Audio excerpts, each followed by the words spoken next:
Hi there and welcome to this video where I'm going to be sharing information in terms of the skin in relation to trichology. I'm going to be talking about the purpose of skin, the layers of skin and the effect of our hairdressing products on the skin as well. So let's start with the purpose of skin. I always use the acronym SHAPES, and in the resources that are available to you at Inditech Online you will find the same acronym. SHAPES stands for sensation, heat regulation, absorption, protection, excretion and secretion. And to elaborate on that, we talk about sensation being touch and pain. We talk about heat regulation, and that's obviously the skin's ability to regulate the blood flow and the temperature that is drawn away from the skin in terms of your sweat to either cool it down or increase your blood flow to heat the skin up. So the skin is responsible for heat regulation, absorption, being able to absorb moisture and make the skin supple and hydrated, and protection. Obviously we need something to protect the muscle and the tissues and the bones and the organs.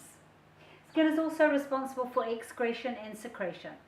And excretion is where we have the elimination of waste, and secretion is actually where the oils from the oil glands are secreted to actually create an acid mantle on our skin and the suppleness of the skin as well.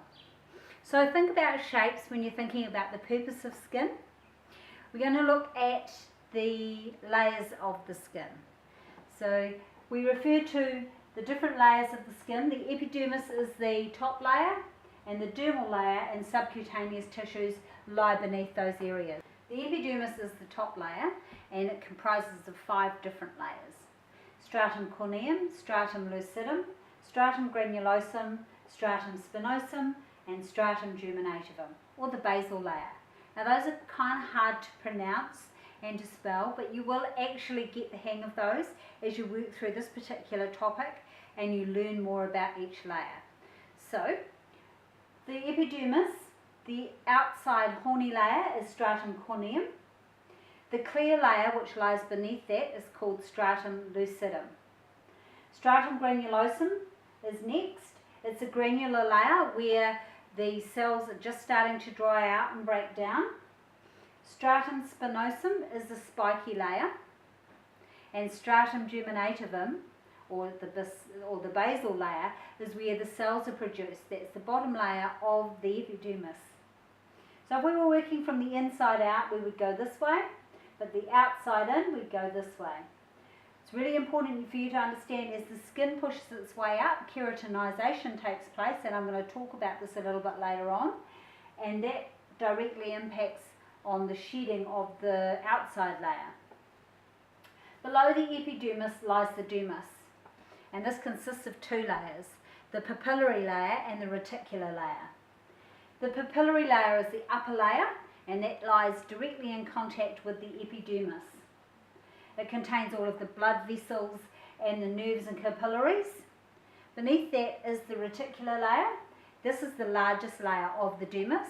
It makes up most of the dermis. And it contains the magical protein called collagen, which gives our skin its elasticity and suppleness. It also contains all the blood vessels and nerve endings and the hair follicles. They all pass through this reticular layer. Below the dermis lies the subcutaneous tissue, and the subcutaneous tissue is made up of fat. Essentially it's just a really soft cushion area that gives us our fat. So just looking at this diagram that we have here, you will find similar diagrams that are actually available to you in the resources at Inditech Online. But just recapping what we have looked at today, or what we've discussed today, we've talked about the epidermis, which consists of 5 layers: stratum corneum, stratum lucidum, stratum granulosum, stratum spinosum and the basal or germinativum, stratum germinativum, at the bottom of the epidermis. Beneath that lies the dermis, which comprises of 2 layers, the papillary layer and the larger layer, the reticular layer, and the dermis. Now these 2 contain the papillary layer, which is actually in connection with the epidermis. Remember, it contains blood vessels and the capillaries, and some of the nerve endings sit up in this area.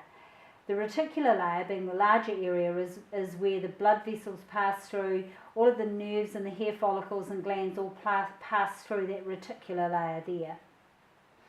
Below all of that lies the subcutaneous tissue.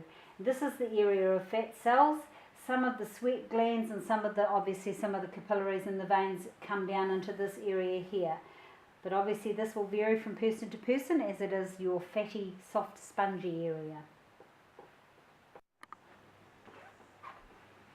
Hi there and welcome. In this video I'm going to be sharing information that relates to trichology, the science of hair, in relation to the bones of the head. I think it's really important that stylists understand that there are reasons we need to learn about the bones of the head, and those are how they impact on the shape of the head, the face shape and the facial features for us to design our styles to suit the client. So if we think about the bones of the head, we need to think about how they sit in relation to each other and why we need to know which ones are which and what purpose they serve in terms of the construction of the head shape and the facial shape and any features. So when we talk about the head shape, all of the bones that sit linked together create the actual shape of the head. If you actually have a particularly prominent occipital, you'll have a particularly curved head shape this way. If you have a particularly flat parietal and occipital, then you won't have a lot of curve to the back of your head. Likewise, if you have a particularly large bone structure in terms of the jawline, the maxilla or the mandible, that's going to alter the shape of your jaw, and the zygomatic, which is your cheekbones, are going to obviously make a difference to your face shape as well. So the importance that you know what the bones are and where they lie in relation to each other, that you understand how people's face shapes are formed and how it's going to impact on your design. So let's start with the bones of the head. There are any number of resources available to you at Inditech online in the Trichology topic block. In the resource you'll find this same diagram, which will have the names of the bones of the head as well. There are quite a few games that are there for you to engage in to learn the different bones of the head, and the information will help you understand the importance of the bones in relation to face shape and head shape. If we start at the back, we have our occipital, which is this one that creates the lump down through here. The occipital.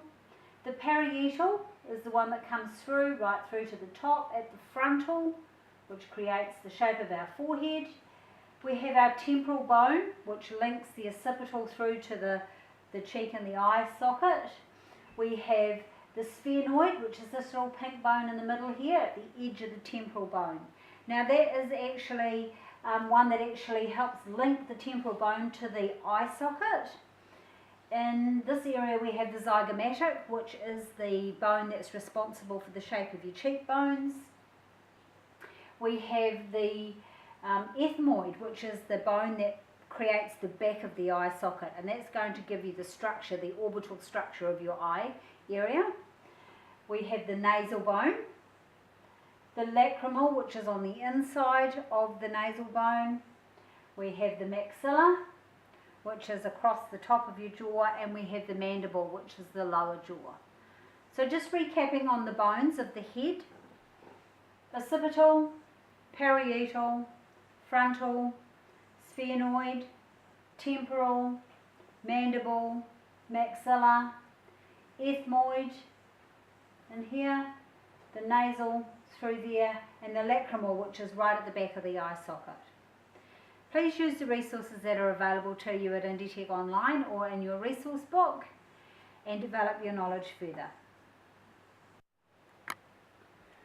So now we're going to look at the third and final part of trichology, which looks at hair. I'm going to be talking today about the structure of hair, the purpose of hair, the life cycle, the characteristics, and the hair follicle and all of its associated structures. So let's make a start on the purpose of hair. If we use the acronym WASP, and if you refer to your resource book at Inditech Online, you will see that there is some information in there relating to this. WASP is the acronym for the purpose of hair, and it is about warmth, adornment, sensation, and protection. So when we speak about warmth, we talk about maintaining our body heat because we lose a lot of our heat through our head. And the hair will actually help to maintain that body heat. Adornment is the beautification, and we use our hair to make ourselves look more beautiful. Sensation serves as a warning mechanism, both for our hair on our head and the vellus hair on our body. So what that will do is it will warn us when we're too close to someone. Protection, hair acts as obviously a protector for our skull and our scalp, but the hair on our body also helps to protect the acid mantle and the moisture on our body as well. So from there we're going to look at the structure of the hair shaft. If you don't know this already, the hair shaft consists of 3 layers. The cuticle, which is the outside layer made of overlapping scales.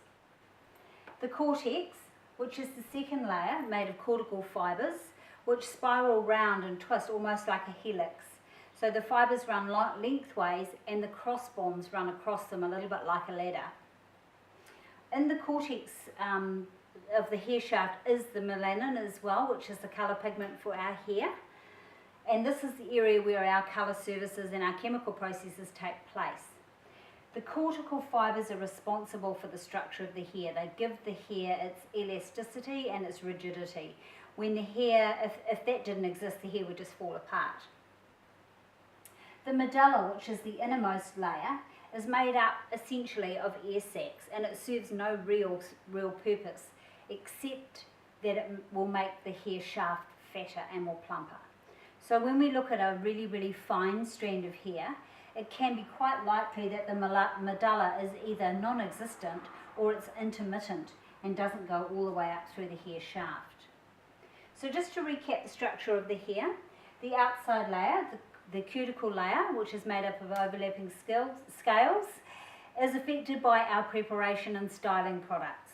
All of the non-chemical products will affect the cuticle of the hair shaft, as will heat. The cortical fibres and the melanin are contained in the cortex, and that's the area that is affected by our chemical services.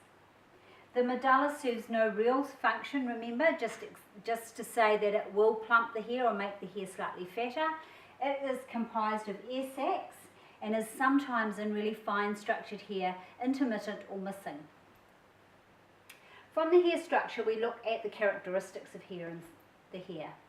And I've used the acronym DePetals. In your training provider they may use petals. It essentially means the same thing, the 6 characteristics of the hair.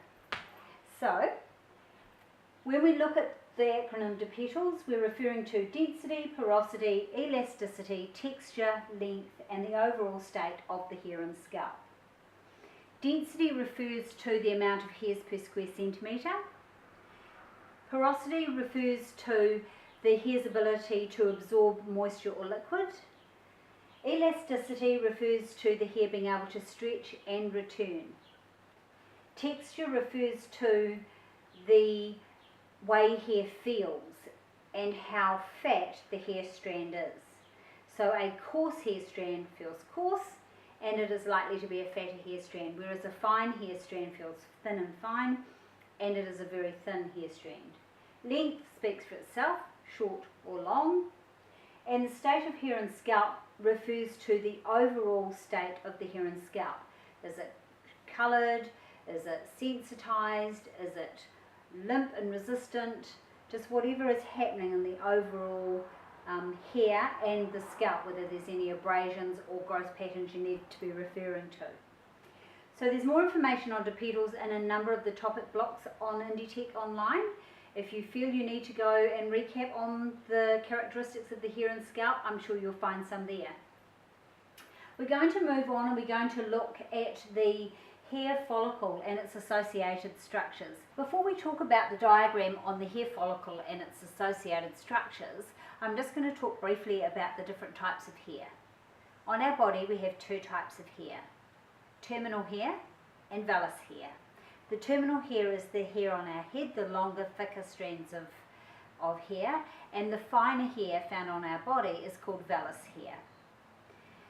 There are certain parts of our body that don't have hair, that is the soles of our feet, the palms of our hands, and on our eyelids. So let's look at the hair follicle and its associated structures.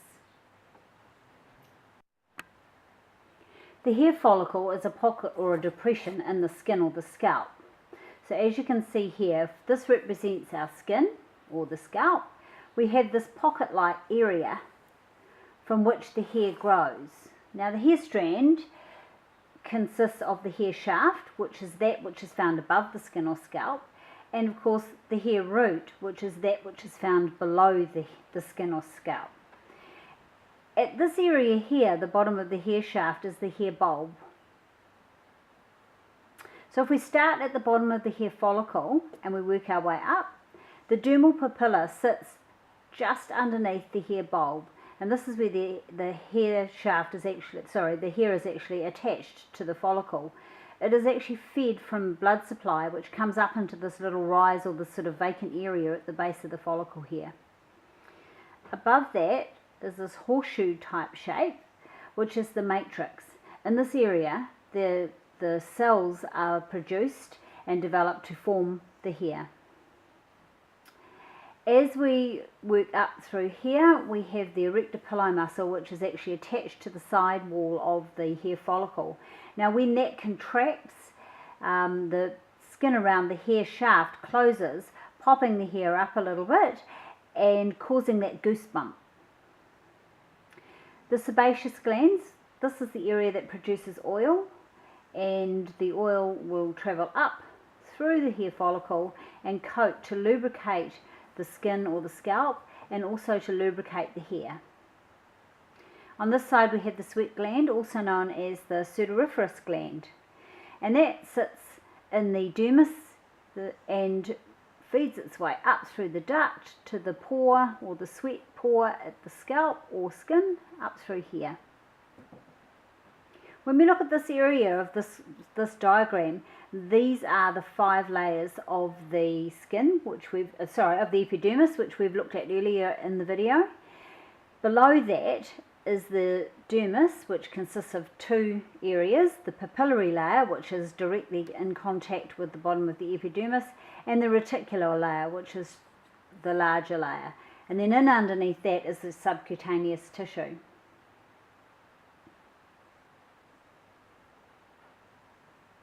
If we also look at the hair follicle, I need to talk about the inner and outer root sheath.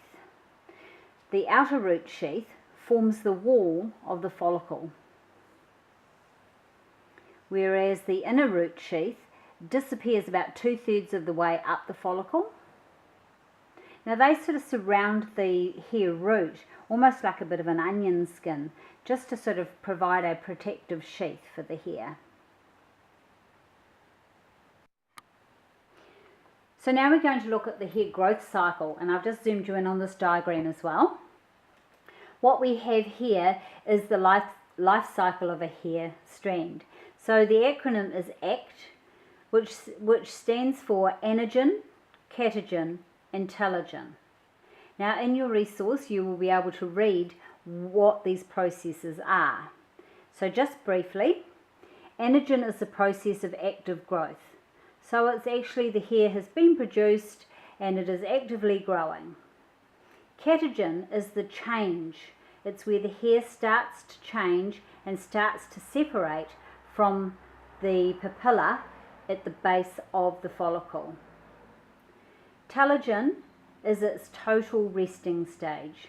So the hair has now become detached from the papilla, and the new hair is starting to grow in underneath here to force the old club hair out. So as this hair moves up the hair follicle, the new hair at early anagen will start to grow and pushes that old hair out. So a nice little cycle: active growth at anagen, change at catagen, total rest at telogen, and returning to anagen.